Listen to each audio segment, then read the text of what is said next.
Halo teman-teman semuanya, semangat pagi, salam sejahtera, salam sehat selalu buat kita semuanya dan salam kompeten buat seluruh rekan-rekanku sejawat. Kembali lagi dengan aku, welcome back to my channel, Vera Tambajaya. Dan di video kali ini kita masuk ke part 2 untuk latihan soal atau kasus untuk UKOM maupun SKB kebidanan. Nah, di video kali ini kita ngebahas tentang bayi baru lahir atau BBL. Nah, per partnya itu masih tetap 5 soal atau 5 kasus ya teman-teman. Oke, langsung aja untuk kasus yang pertama. Nah, di sini pertanyaannya, apakah tindakan awal yang harus dilakukan pada kasus tersebut? Nah, katanya di sini ada seorang bayi perempuan baru saja lahir spontan di rumah sakit, kemudian riwayat kelahirannya postmatur. Nah, postmatur ini sama dengan post-death atau lebih bulan ya, teman-teman. Kemudian air ketubannya berwarna hijau keruh dan kental. Berarti ini dia sudah bercampur mekonium ya teman-teman. Kemudian hasil pemeriksaannya katanya bayinya tidak menangis spontan, warna kulitnya kebiruan, umbilikalnya belum dipotong. Nah ini kalau sudah seperti ini berarti kita sudah punya gambaran nih, bayinya asfiksia gitu ya teman-teman. Berarti kita sudah harus mengerti nih manajemen bayi baru lahir dengan asfiksia. Oke, untuk opsinya nih aku munculin. Nah, jangan sampai salah ya teman-teman. Aku punya buku, nih aku fotoin dari buku aku ya teman-teman. Aku kurang ini supaya cepat, nggak lama merangkai grafiknya, tabelnya seperti ini ya teman-teman. Jadi aku fotoin aja dari bukunya aku. Tapi ini mungkin kalau aku taruh di satu layar seperti ini agak panjang, jadi kecil tulisannya. So aku bakalan crop menjadi 2 bagian ya teman-teman. Nah, untuk yang crop pertama ini dia. Nah, penilaian bayi baru lahir. Jadi kita lihat dulu, kita kan sudah kita anamnesa nih, bayinya cukup bulan atau tidak. Kemudian setelah dia lahir, dia bernapas, napasnya itu kita nilai tangisannya gimana, kemudian tonus ototnya gitu ya, teman-teman. Kalau bayinya menangis kuat, tonus ototnya baik, berarti kita akan lanjutkan asuhan bayi baru lahir normal nih. Tapi kalau bayinya tidak menangis atau napasnya menggap-menggap, kemudian tonus ototnya lemah, kita harus melakukan penilaian cairan ketuban. Nah, kita nilai apakah ketubannya itu bercampur mekonium atau enggak. Nah, kalau dia bercampur mekonium, kita hisap dulu lendirnya. Nah, kemudian kalau ketubannya jernih, kita potong tali pusat. Ya, kalau dia bercampur mekonium, kita hisap dulu lendirnya, baru kita lakukan pemotongan tali pusat. Kemudian selanjutnya, kalau bayinya asfiksia, setelah kita potong tali pusat, kita lakukan langkah awal resusitasi. Ada yang disingkat dengan haikal. Nah, hanya itu hangatkan, kita hangatkan dulu ya bayinya, kita jaga kehangatannya, kemudian kita atur posisi bayinya, semi ekstensi. Nah, ini kita gulung kain, terus kita taruh di bawah kepalanya ya, di bawah lehernya. Kemudian kita hisap lendirnya, kemudian keringkan dan lakukan rangsangan taktil, kemudian kita atur posisinya, kita lakukan penilaian ulang. Nah, jika bayinya sudah mulai bernapas, kita lakukan asuhan pasca resusitasi. Ini dia, kita lakukan pemantauan, kita jaga kehangatan, kita lakukan IMD, baru kita lakukan asuhan bayi baru lahir normal. Jika bayinya tidak bernapas atau megap-megap, nah kemudian ini kita lakukan VTP atau ventilasi tekanan positif percobaan. Kemudian kita pasang sungkup. Nah, ini ketika kita memasang sungkup ini harus kita perhatikan perlengkapannya ya, teman-teman.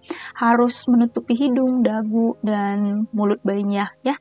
Kemudian kita lakukan ventilasi 2 kali dengan tekanan 30 cm air. Kalau dadanya mengembang, kita lakukan PTP 2 menit. Nah, PTP 20 kali selama 30 detik, kemudian kita lanjutkan selama 2 menit. Nah, kemudian kita nilai pernapasannya setiap 30 detik. Jika dalam 2 menit tidak bernafas nih, maka kita siapkan rujukan. Tapi kalau dadanya mengembang, kita cek perlengkapan sungkupnya dan kita posisikan bayinya, posisinya kita perbaiki. Oke, kurang lebihnya dia seperti ini ya, teman-teman. Nah, jadi tadi kan katanya nih ketubannya ketubannya berwarna kehijauan nih, keruh, kental gitu ya teman-teman. Berarti itu ciri dari bercampur mekonium. Nah, berarti di sini kita lakukan penghisapan lendir. Nah, jadi di opsi, oke kita lihat. Nah, di opsi isap lendir, berarti jawabannya yang E ya teman-teman.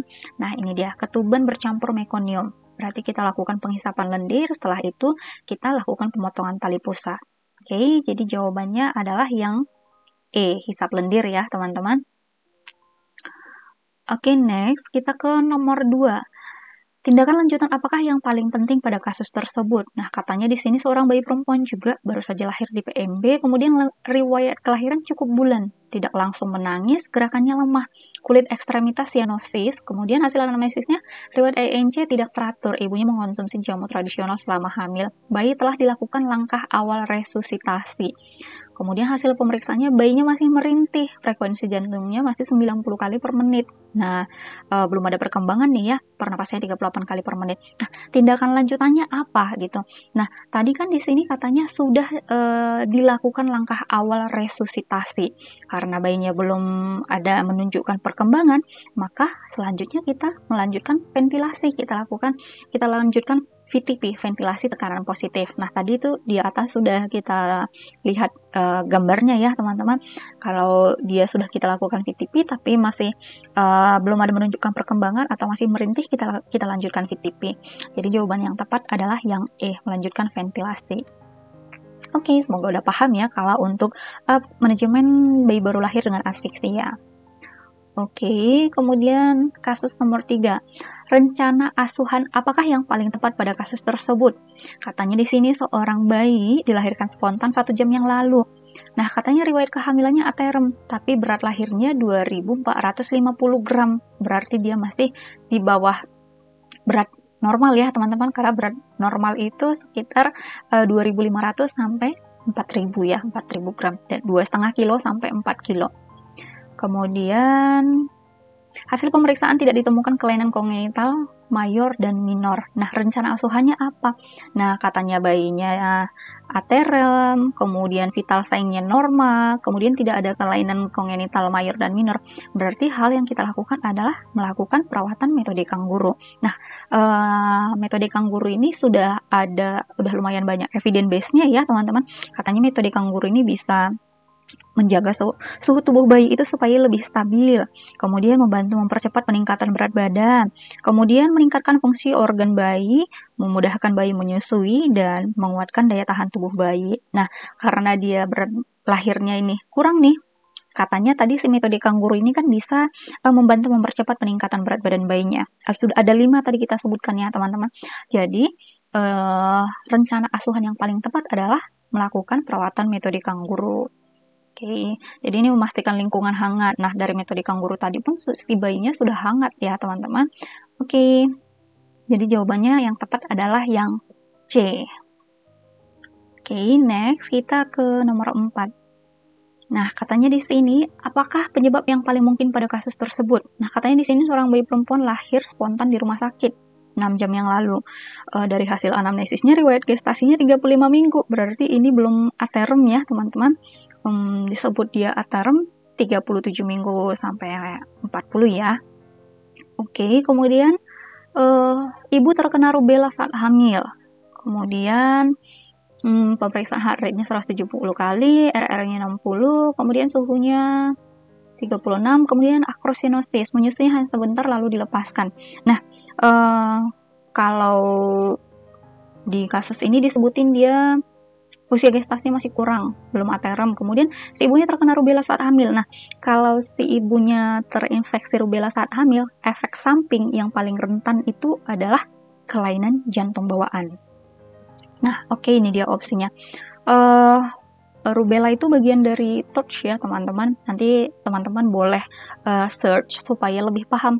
Rubella itu bagian dari TORCH, toxoplasmosis, rubella, cytomegalovirus, dan herpes. Nah, kalau hidrocephalus nggak mungkin karena hidrocephalus itu adalah penumpukan cairan di otak.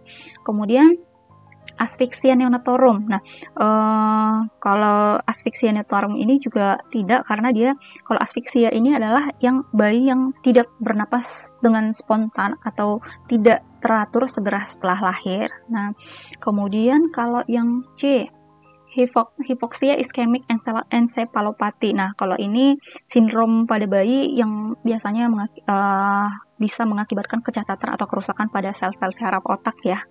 Kemudian yang D, congenital heart disease. Nah, ini dia jawabannya ya, teman-teman.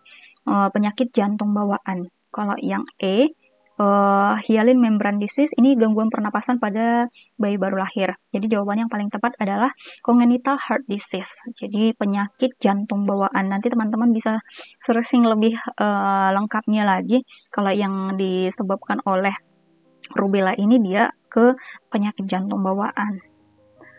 Oke, kita ke soal yang terakhir, nomor 5. Masalah potensial apakah yang paling mungkin pada kasus tersebut? Nah, di sini katanya ada seorang bayi perempuan baru lahir spontan 6 jam yang lalu. Bayi perempuan semua ini ya, teman-teman. Oke, kemudian riwayat asfiksia ringan. Nah, dia ada asfiksia ringan ya, teman-teman. Oke, kita garis bawahi.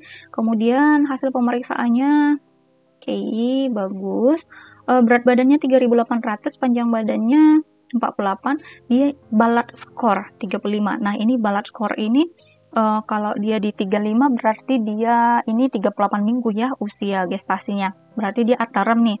Bayi telah diberikan vitamin K, salep mata, dan HB0. Nah, masalah potensial nih yang ditanya. Masalah potensial ini adalah ketika masalah sekarang tidak dapat ditangani, maka hal apa yang mungkin, hal apa yang akan terjadi ke depannya gitu. Hal apa yang nanti terjadi gitu ya, teman-teman.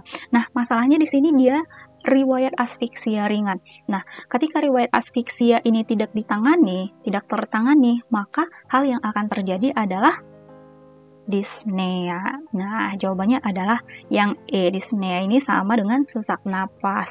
Nah, kalau ikterus fisiologis ini, kalau ikterus ini peningkatan kadar bilirubin ya, teman-teman. Nah, kalau dia masih fisiologis, dia meningkat di minggu pertama. Nah, kalau sering dikasih ASI biasanya sih ini akan hilang dengan sendirinya ya, teman-teman. Kemudian kalau hipotermi, nah hipotermi ini kehilangan panas, jadi suhunya di bawah normal. Nah, ini masih kategori normal ya, teman-teman. Kalau hipoglikemi ini, nah ini hipoglikemi ini kadar gula darah yang rendah, biasanya sih dari ibu yang DM juga bayinya mau jadi hipoglikemi ya, teman-teman. Kemudian yang D, ulcerasi daerah penyuntikan. Nah, kalau ulcerasi daerah penyuntikan ini KIPI, kejadian ikutan pasca imunisasi. Nah, ini reaksi lokal. Biasanya kadang seperti kemerahan, bengkak, gatal, nyeri. Tapi biasanya ini kalau bayinya baru diimunisasi gini, ya nyerinya paling sehari 2 hari hilang. Kalau dia sudah ini, ya kita kasih banyak minum ASI ya, teman-teman. Oke, dyspnea. Nah, ini sesak napas. Jadi jawabannya adalah dyspnea. Karena bayinya sudah ada riwayat nih asfiksia ringan. Jadi ketika asfiksia ringannya ini tidak tertangani, maka hal yang mungkin terjadi ke depannya adalah bayinya bakalan sesak napas. Jadi jawabannya adalah yang E. Oke, betul semua ya, teman-teman. Oke, terima kasih. Segitu dulu. Kalau mungkin masih ada pertanyaan, boleh ditinggalkan pertanyaan di kolom komentar. Nanti aku balas atau kita bahas mungkin di next video ya, teman-teman. Terima kasih sudah mampir di channel ini dan sudah tonton videonya sampai habis. Kalau suka boleh di like, kalau enggak suka boleh di dislike. Dan kalau merasa video ini bisa bermanfaat juga buat orang lain, atau teman-teman merasa teman-teman yang lain butuh nih informasi ini, butuh nih belajar ini gitu, boleh teman-teman share ke sosial media yang teman-teman punya. Dan kalau ingin membantu channel aku semakin berkembang ke depannya, ditekan tombol subscribe-nya dan aktifkan juga loncengnya supaya ketika aku upload video terbaru, teman-teman gak akan ketinggalan video terbaru dari channel aku. Oke, segitu dulu. Tetap semangat, salam sejahtera, sehat selalu, semangat belajarnya, semoga hasilnya nanti kompeten. See you on my next video.